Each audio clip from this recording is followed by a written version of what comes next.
अशुद्धि के लिए मैं शुद्ध होना चाहती हूँ। अब विशुद्धि के लिए मैं बुद्ध होना चाहती हूँ। चाहती हूँ इस जगत में अशांति चारों ओर।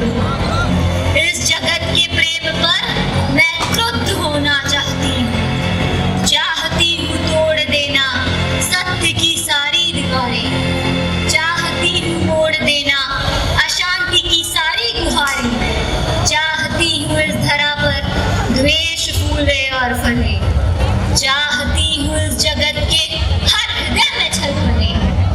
मैं नहीं रावण के तुम आओ और मुझको मार दो। मैं नहीं वो कंस जिसकी बाह तुम उखाड़ दो। मैं जगत की हूँ अधिष्ठात्री, मुझको तुम पहचान लो।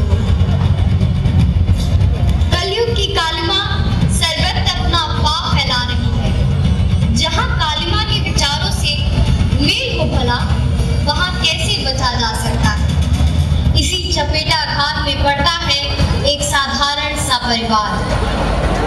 25 जनवरी के आसपास कभी भी हो सकता है। देखो बेटा, ये डॉक्टर अस्पताल सब अपनी जगह ठीक है, इन्हें अपना कर्म करने दो। तुम लोग मंदिर जाओ, दर्शन करो और पंडित जी से परामर्श लो। पंडित जी की सलाह ही सर्वोपरि है। माता जी बिल्कुल सही है। हाँ, याद रखना, बालक का जन्म डॉक्टर के अनुसार नहीं, पंडित जी के मुहूर्त के अनुसार ही होना चाहिए, चाहे कुछ भी हो जाए।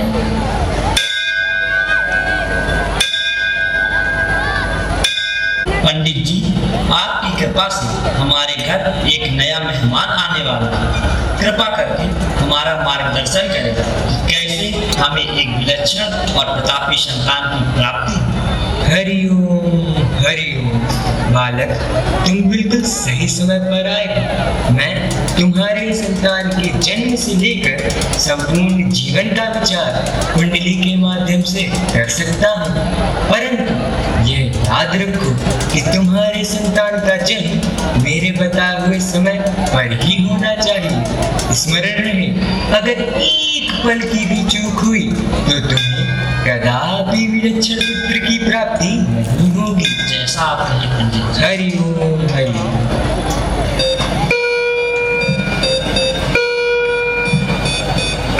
डॉक्टर साहब। Yes, Mr. Rajkishore, any emergency? Doctor साहब, पंडित जी के अनुसार बालक का जन्म अनुराधा नक्षत्र यानी 19 जनवरी 9:15 और 12 सेकंड पर ही होना चाहिए, क्योंकि 13वें सेकंड पर भद्रा लग रहा है। Oh my, तुम ये क्या बोल रहे हो?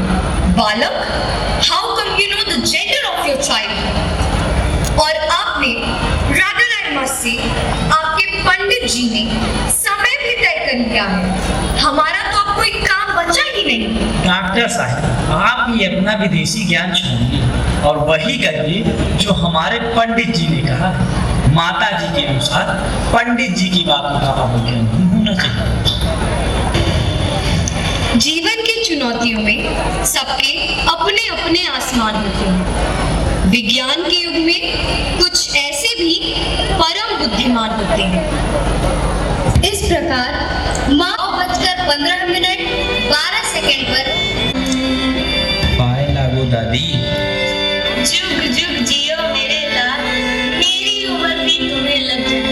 खूब पढ़ो लिखो, बड़े इंजीनियर बनो, हमारे खानदान का नाम रोशन करो। पर दादी, इंजीनियर बनने के लिए तो मुझे कोटा जाना पड़ेगा, वहाँ की बड़ी कोचिंग में भर्ती होना पड़ेगा और आईफोन से पढ़ाई करनी होगी। इन सब के बिना मैं बड़ा इंजीनियर कैसे बन पाऊंगा?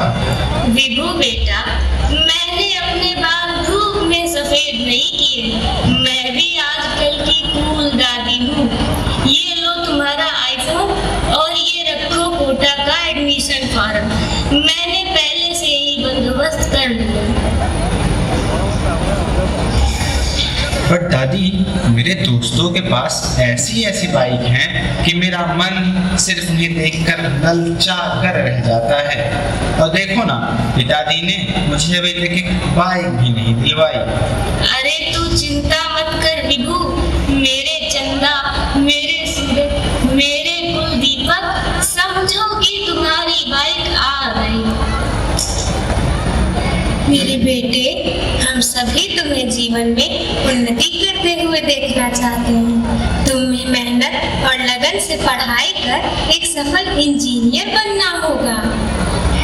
See Vibhu, we have fulfilled all your wishes and also bought a bike for you.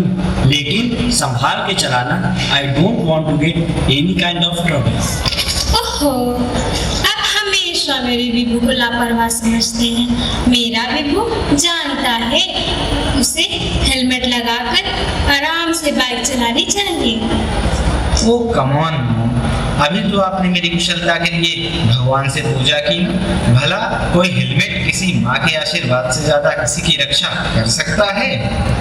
और वैसे I need to look good, और इस हेलमेट की वजह से मेरी हेयर स्टाइल खराब हो जाएगी। अरे नहीं बेटा, माता पिता की सलाह माननी चाहिए। दादी, आप ही ने तो पंडित जी से मेरी कुंडली बनवाई थी।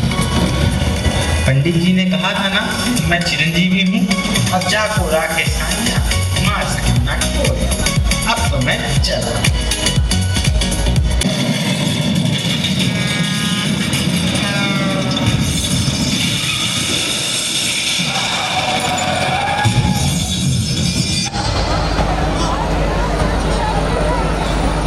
शक्ति के भक्त मेरी पकड़ में आ गए। अब तुम्हारे संत जन बेहद अकड़ में आ गए। मारना है मुझको तो पहले इन्हें तुम मार दो।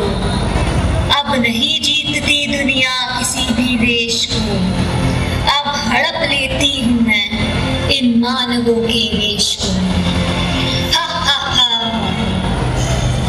मेरी शरण में आओ विभू। हे शक्ति, मैंने सुना था तुम इन्हीं के देह में हो वास करती।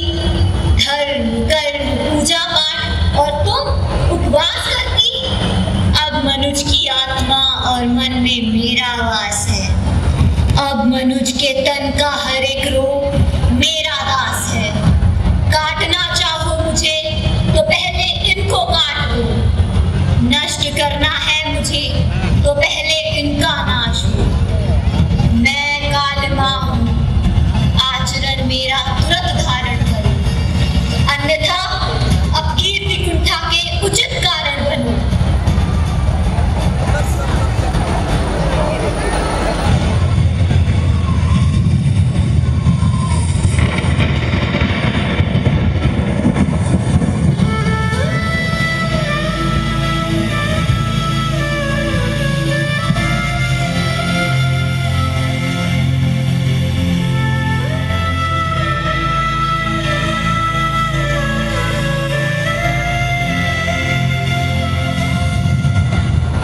तुम बहुत बोली, मैं चुपचाप सुनती रही। है बहुत सा क्रोध तेरे मन में सत्य के वास्ते। चाहती तू बंद करना है सभी के रास्ते। मुझको चुनौती देके तू भगवान होना चाहती है। अज्ञान का पुतला है तू, पर ज्ञान होना चाहती है। तू स्वयं भी शक्ति और उसका नाद होना चाहती है। तू नहीं कुछ भी कालिमा, इस सत्य को तू जान ले। और कुछ नहीं है वश में तेरे, बात मेरी मान। मैं सत्य सनातन आदिदेव, मैं सत्य सनातन शक्ति हूँ। मैं अखिल विश्व की श्रद्धा, मैं मनुज हृदय की भक्ति हूँ। हे ब्रह्म, मैं क्षण होता हूँ। किस प्रकार संयमित करूं अपनी वाणी। जिस क्षण मैं भीषण आहत हुआ, एक ही पल में रक्त रंजित हुआ, लहूलुहान हुआ। आपका प्रत्यक्ष संरक्षण मुझको नहीं हुआ।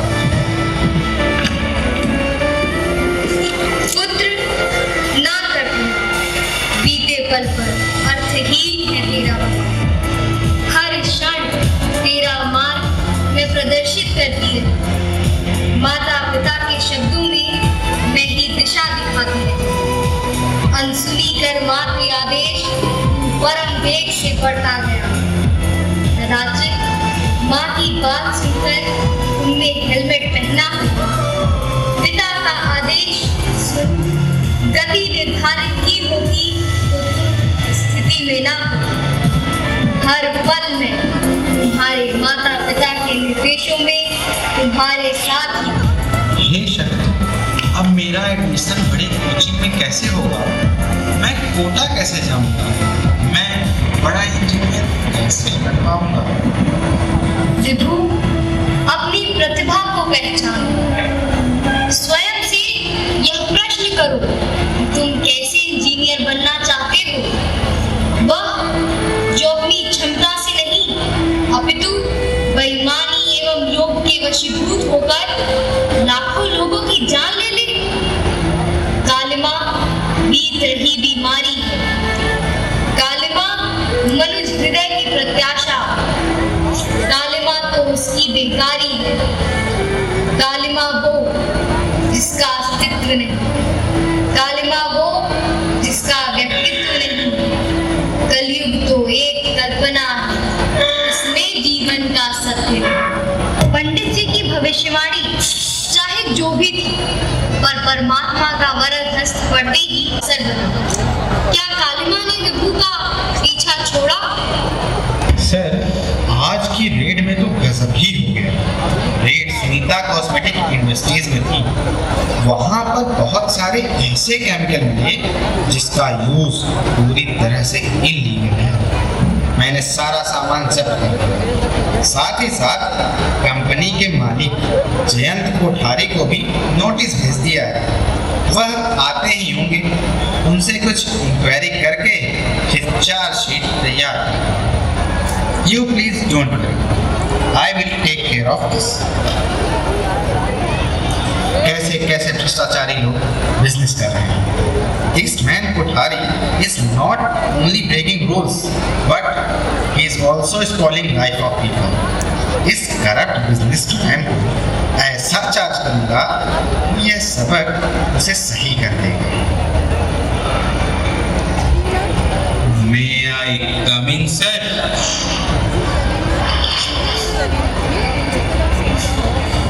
आइए mister Kothari. I will not say most welcome because you are involved in corrupt practices. ऐसा मत बोलिए मिस्टर विभू। आप सरकारी नौकरी करते हैं, इसका यह मतलब नहीं कि आप बिना वजह किसी को ब्लेम करें। What? उल्टा चोर कोतवाल को डांटे। आप अपने गुनाहों को छिपाकर उल्टा मुझे समझा रहे हैं। आपके against I will make such charges। आप ये समझेंगे गलत काम का परिणाम क्या? No no no, I don't mean that. मैं तो यह कह रहा था कि मुझे अच्छी तरह पता है कि देवता को भेंट चढ़ाए बिना कोई कार्य सिद्ध नहीं होता। अब देवता ही अपनी भेंट बताए। I am ready to do that. भेंट यानी you mean bribe? इस रंग का रुतबा किसी और को दिखाना मिस्टर। आगे ईमान के शौकीन हम नहीं। क्या समझ रखा है हमने? क्या मुझे इस तरह समझ रहे हैं मिस्टर कोठारी? यह मत बोलो कि तुम एक ईमानदार इंस्पेक्टर विभू से मुखातिब हुए हो। इस काम के लिए बस एक और चार्ज लगा सकता हूँ। इतनी देर से आपको सॉफ्टली एंड नाइसली समझा रहा हूँ, समझ नहीं पा रहे हैं आप? हम न सरकारी हुक्म जाने और न सरकार को। हमारे सरकार को आप। I am here at your service, but you are not ready to understand. मैं उन नमक हरामों में से नहीं जो कौड़ियों पर अपना ईमान बेचते फिरते हैं। According to rule, I have to make charge sheet against you. That's it. साहब, क्यों भूखे शेर की तरह क्रोधित हो रहे हैं? I am offering you 2 lakhs. I said 2 lakhs. 2 lakh? सुनो, तुम्हारा ये 2 या 10 लाख भी मुझे ईमान ईमानदारी से कहा नहीं सकता। अरे मिस्टर विभू, पकड़ी के चोर को फांसी की सजा नहीं दी जाती। चलिए 15 लाख में मामला रफा दफा करते हैं। असंभव। 20 लाख पर क्या कहना है? यह नीलामी का मंच नहीं मिस्टर। विभू का दफ्तर है, किसी भी कीमत पर नहीं। बिल्कुल। जाइए, अब आपकी और हमारी मुलाकात अदालत में होगी। बहुत पछताओगे मिस्टर विभू। दुनिया सोती थी, पर दुनिया की जीत जाग पर जा पड़ा। अन्याय के सामने न्याय झुक गया। गलत आरोप के कारण विभू को अपनी नौकरी से हाथ धोना पड़ा। विभू अब बेरोजगार था।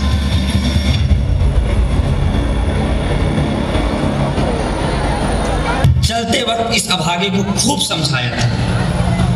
मैंने कहा था मासिक वेतन तो पूर्ण मासिक का चांद है, जो एक दिन दिखाई देता है और घटते घटते लुप्त हो जाता है, और ऊपरी आय तो बहता हुआ स्रोत है जिससे व्यक्ति की प्यास बुझती है। इसी नौकरी के चलते एक हैसियत वाली पार्टी भी टकरा गई थी। बोलोरो नियो तो बिना मांगे ही दे रहे थे। सगाई के लिए वृंदावन गार्डन भी बुक कर लिया था, लेकिन यहाँ तो 10 दिन फूला फूल के खाकर भया पलास। 4 दिन की चांदनी फिर अंधेरी रात। अरे मूर्ख, वह कोठारी की रिश्वत नहीं, लक्ष्मी थी लक्ष्मी, जिसे छोड़कर तूने नौकरी ही नहीं एक लड़की का हाथ भी खो दिया। नालायक, अभी मेरे घर से निकल। जयंत कोठारी ने अपने धन वैभव के बल पर विभू को नौकरी से तो हटवा दिया, लेकिन उसकी ईमानदारी का सेवक भी बन गया था। इस हीरे को पाने के लिए वह राजकिशोर के घर आ पहुंचा। राजकिशोर जी नमस्कार। अरे कोठारी जी, हमारा भाग उदय हुआ जो आपके चरण हमारे द्वार पर है। मैं लज्जित हूँ कोठारी जी, क्या करें, लड़का कपूत है, अभागा है, नहीं तो आपसे मुंह क्यों छिपाना था। ईश्वर भी संतान चाहे रखे, परंतु ऐसी औलाद किसी को ना दे। अरे नहीं भाई साहब, ऐसा ना कहें। ऐसी संतान को ऐसा ना कहूँ तो क्या कहूँ। राजकिशोर जी, जिसे आप अभागा कह रहे हैं वही तो एक सपूत है। मैंने हजारों रईस देखे, सभी को अपने धन का गुलाम बनाकर छोड़ दिया, परंतु ऐसा ईमानदार कर्मचारी मैंने आज तक नहीं देखा। मुझे माफ कर देना। कोठारी जी, यह आपकी उदारता है, परंतु क्षमा कीजिएगा, उस दिन मैं धर्म की बेड़ी में जकड़ा था। विभू, मेरी एक प्रार्थना है, मना मत करना, इसे स्वीकार करना। कोठारी जी ने एक स्टाम्प लगा हुआ पत्र निकाला, जिसमें उन्होंने विभू को अपनी सारी स्थायी संपत्ति का मैनेजर नियुक्त किया था। 80,000 वेतन के साथ रोजाना खर्च एवं साथ में गाड़ी और बंगला भी।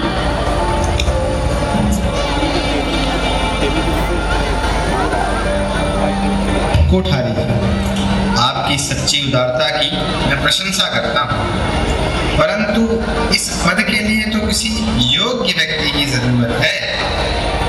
मुझसे ज्यादा भला आपकी योग्यता को कौन जान सकता है। इन गुणों का परिचय खूब पा चुका हूँ। कोठारी जी, मुझमें इतनी विद्या, बुद्धि, विवेक जो मैं हाँ कर सकता।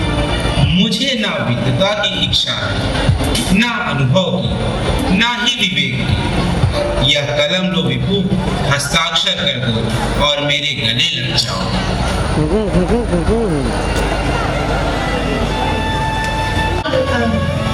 तू है रूप, मैं दिव्य रूप, तू कल है कपट का है खून, तू खंड खंड मैं हूँ अखंड, मैं शांति रूप, मैं हूँ